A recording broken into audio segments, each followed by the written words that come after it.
And I think one of the things to point out that's really important is that travel by train is safe. It's one of the safest forms of transportation in the country. Now at 6, Brightline is breaking its silence. Back-to-back collisions claiming 2 lives in 2 days. This is not unique to Brightline. This is something that you see throughout the country. Tonight, they're speaking to CBS 4 about safety, following a string of Brightline crashes. Railroad safety is taking center stage tonight. Since Brightline resumed service last year, we've covered dozens of crashes and have pushed for answers after each one. And today, we got some. CBS 4's Ashley Dyer spoke to Brightline's senior VP. And Ashley, what did he have to say? Well, Lauren and Elliot, as you know, we've covered at least 17 Brightline crashes involving pedestrians and drivers. 10 of those were fatal. Now Brightline is stepping up, putting millions of dollars towards making railroads safer.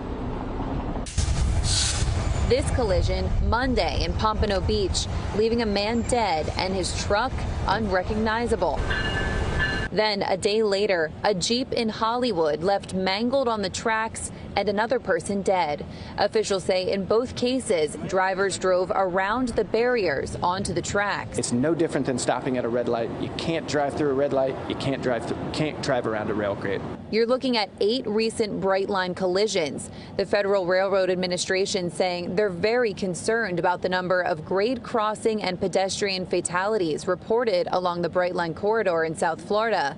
But Brightline's Senior Vice President Ben Porritt says it's a problem impacting not just them. This is not unique to Brightline. This is something that you see throughout the country. Now Brightline and the Florida East Coast Railway are teaming up with the state, working on a $45 million project to make railroads safer. There's 3 different types of safety enhancements.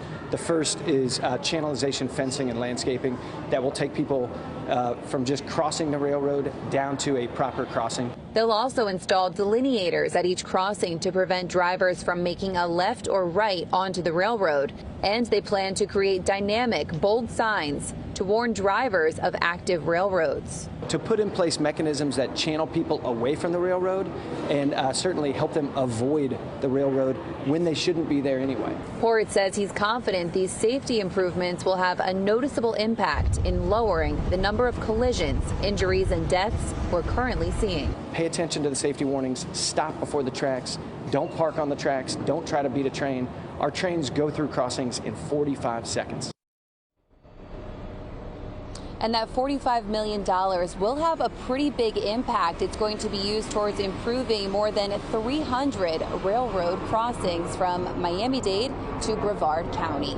We're live in downtown Miami. Ashley Dyer, CBS 4 News. Ashley, thank you.